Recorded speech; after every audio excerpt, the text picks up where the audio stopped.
Halo semuanya, perkenalkan nama saya Hikmatul Kamila atau biasa dipanggil dengan nama Kamila. Saya lahir di Banyuwangi pada tanggal 28 Juni 2002 sebagai anak kedua dari dua bersaudara. Saat ini, saya merupakan mahasiswa semester 2 dari Fakultas Kesehatan Masyarakat Psikia Universitas Airlangga. Pada kesempatan kali ini, saya akan menjelaskan lebih lanjut mengenai rencana-rencana saya di masa yang akan datang. Untuk menggali lebih dalam mengenai kekurangan, kelebihan maupun potensi yang saya miliki, saya menggunakan pendekatan Appreciative Inquiry atau AI, sehingga saya dapat melakukan perubahan dan merealisasikan impian. AI sendiri merupakan pendekatan yang berfokus pada pengalaman individu dan harapan positif yang dimilikinya. Pendekatan ini terdiri atas 4 tahap yang perlu kita lalui, yaitu ada discovery, dream, design, dan juga destiny. Nah, di tahapan pertama ini kita harus bisa mengenal diri kita sendiri. Kira-kira bagaimana ya saya orangnya? Siapakah dia?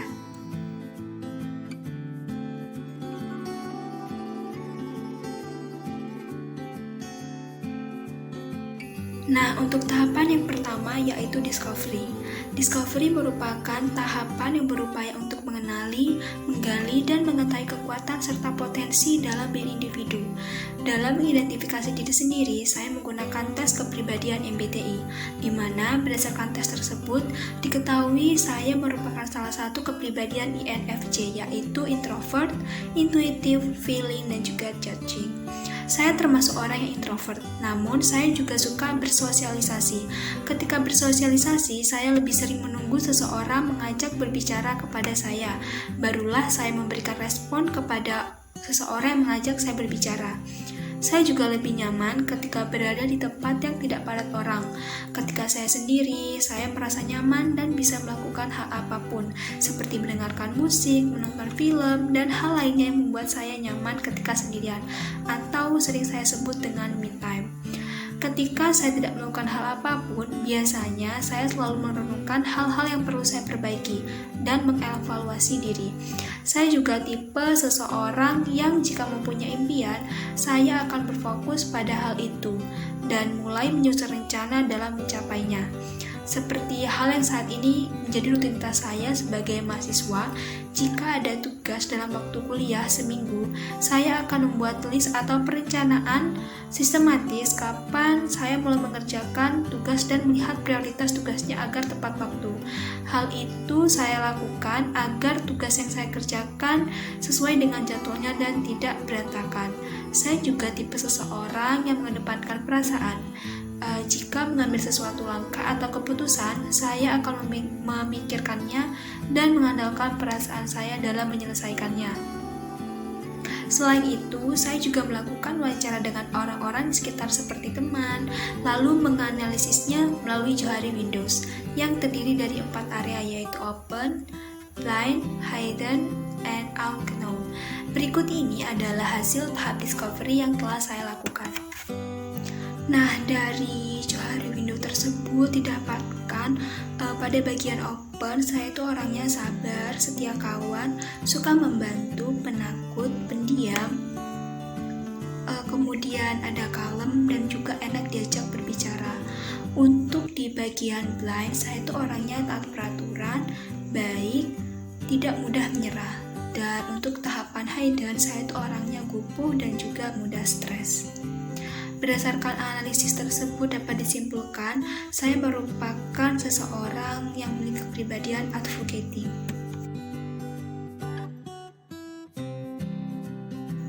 Kemudian untuk tahapan yang kedua, tahap kedua adalah dream, yaitu seseorang mulai mengenal impian, cita-cita maupun visi misi dirinya pada masa yang akan datang. Salah satu impian terbesar saya adalah menjadi orang sukses, baik dunia dan juga di akhirat. Selain itu, saya berkeinginan bekerja menjadi seorang administrator kesehatan yang mana sesuai dengan studi yang saya ambil saat ini, yaitu kesehatan masyarakat. Selain itu, saya juga ingin bekerja di Kemenkes Republik Indonesia. Kemudian, saya juga ingin membangun sebuah yayasan untuk anak yatim, piatu, dan juga anak-anak yang kurang mampu, sehingga mereka bisa hidup dengan layak. Saya selalu berharap bahwa apa yang saya impikan tersebut tidak hanya bermanfaat bagi diri sendiri, melainkan juga banyak orang di sekitar saya, serta dapat menjadi ladang pahala bagi saya dan juga keluarga.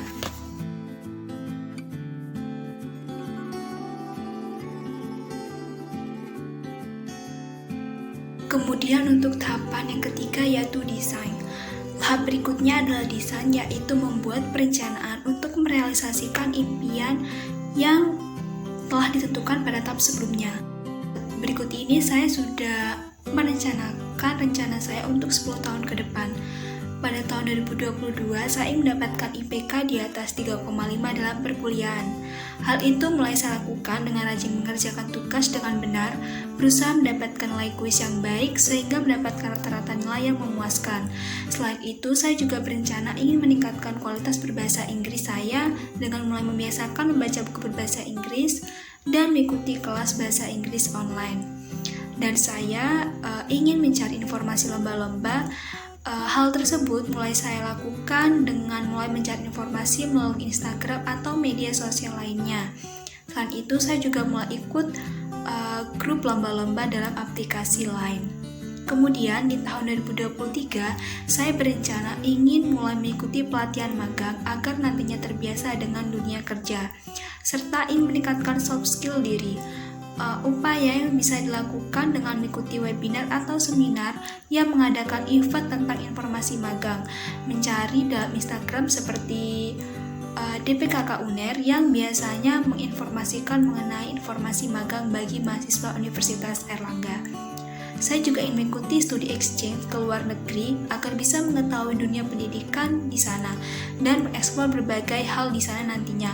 Hal tersebut mulai saya lakukan dengan mengikuti webinar yang diadakan oleh ISMA UNER, di mana biasanya menginformasikan terkait studi exchange bagi mahasiswa Universitas Airlangga. Kemudian pada tahun 2024, saya berencana ingin aktif dalam kegiatan sosial di Indonesia dan membantu dalam kegiatan aktivis kemanusiaan. Hal tersebut sudah saya mulai dalam skala kecil seperti keikutsertaan saya dalam suatu organisasi atau komunitas yaitu OTC atau Osik Train Community, di mana komunitas ini selain bergerak sebagai kaum pecinta kereta api juga sering mengikuti event sosial seperti sosialisasi dan ikut membantu dalam kegiatan mensosialisasikan keselamatan di palang kereta api di daerah Klatak, tepatnya di Kabupaten Banyuwangi, yang juga pada kala itu juga dihadiri oleh Humas Daop 9 yaitu Jember. Selain itu, saya juga ingin mencoba mengikuti forum internasional dan turut aktif dalam kegiatan kemanusiaan internasional. Hal itu mulai saya lakukan dengan mulai mencoba mencari-cari informasi yang biasanya diinformasikan dalam Instagram. Kemudian saya juga mendaftarkan diri sebagai relawan. Alasan saya ingin melakukannya sebagai bentuk pengimplementasian saya terhadap studi yang saya ambil. Kemudian di tahun 2025 saya ingin lulus S1 dengan IPK di atas 3,5. Hal tersebut dapat saya capai dengan berusaha mendapatkan IPK bagus di atas 3 atau 3,5 pada semester sebelumnya, serta mulai mengkoleksi berbagai sertifikat ber-SKP sehingga bisa membantu saya untuk mendapatkan IPK cum laude. Setelah saya lulus S1, saya berencana ingin melanjutkan studi dengan berkuliah magister melalui beasiswa dari pemerintah. Hal itu bisa saya lakukan dengan mulai mencari informasi beasiswa melalui Instagram atau web pada akun Kemdikbud, Jarum, dan juga Pertamina yang biasanya memberikan beasiswa dan mengikuti webinar sharing beasiswa. Kemudian pada tahun 2026 saya ingin menyelesaikan studi magister saya dengan cepat dan lulus dengan IPK di atas 3,5. Hal tersebut bisa dicapai dengan fokus menempuh pendidikan dan berusaha mendapatkan nilai yang baik atau sering mengikuti penelitian bersama dosen. Setelah lulus, saya berkeinginan menjadi administrator kesehatan atau bekerja di Kemenkes Republik Indonesia dengan mulai mencari informasi lowongan pekerjaan pada bidang tersebut, baik dari media sosial atau relasi kakak tingkat yang sudah bekerja di sana. Pada tahun 2027, saya di tahun itu juga mempertimbangkan relasi akar pasangan hidup, baik menambah relasi maupun dengan relasi pekerjaan dengan orang lain. Kemudian pada tahun 2028, saya berencana menikah di tahun ini dengan pasangan hidup saya. Selain itu, saya juga berencana mulai membuka usaha sampingan di bidang fashion muslimah. Hal tersebut dilakukan dengan mulai belajar mendesain rancangan baju atau melakukan kursus atau les, serta mencari mitra yang mau diajak bekerja sama membuka usaha di bidang tersebut. Kemudian di tahun 2029, pada tahun tersebut saya berkeinginan dan memiliki rencana untuk menaikkan haji kedua orang tua saya. Saya juga berencana ingin membangunkan rumah untuk kedua orang tua saya dari hasil kerja keras saya di tahun sebelumnya. Hal tersebut bisa dilakukan dengan mulai menabung sejak mulai bekerja tetap dan menyisihkan sebagian pendapatan serta mencari informasi mengenai manasik haji yang terpercaya. Tahun 2030, saya berencana ingin menunaikan kewajiban saya sebagai umat Islam, yaitu menunaikan ibadah haji dengan menabung dari uang hasil kerja sendiri. Dan di tahun 2032, saya berencana ingin membangun yayasan anak yatim piatu dan anak yang kurang mampu agar bisa membantu kehidupan mereka sehingga bisa hidup dengan layak.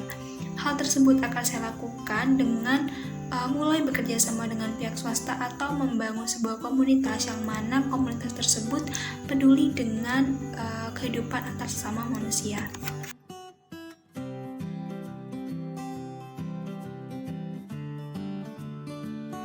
Tahapan yang terakhir yaitu tahapan destiny, yakni memberikan makna pada agenda perubahan yang telah dilakukan.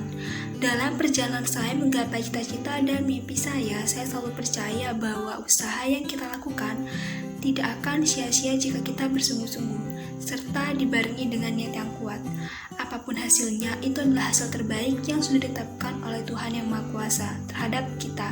Jadi, jangan pernah menyerah dan terus melangkah meraih impian.